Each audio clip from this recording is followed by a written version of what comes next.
खासदार श्रीकांत शिंदे यांनी उपराष्ट्रपती पदाच्या निवडणुकीच्या निकालावरून विरोधकांवर टीकास्त्र डागलंय।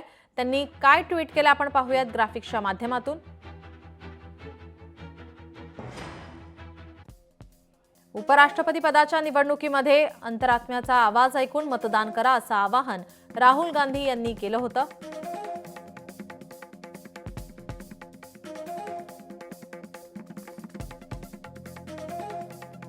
इंडिया आघाडीच्या खासदारांनी खरोखरच या ठिकाणी ते ऐकलं आहे। अनेकांनी आपलं पहिल्या पसंतीचं मत आदरणीय श्री राधाकृष्णजींच्याच पारड्यात टाकलंय।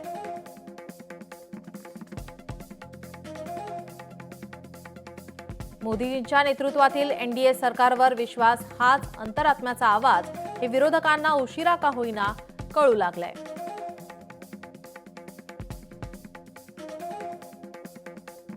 देर आए दुरुस्त आए असा ट्विट श्रीकांत शिंदे यांनी केला आहे।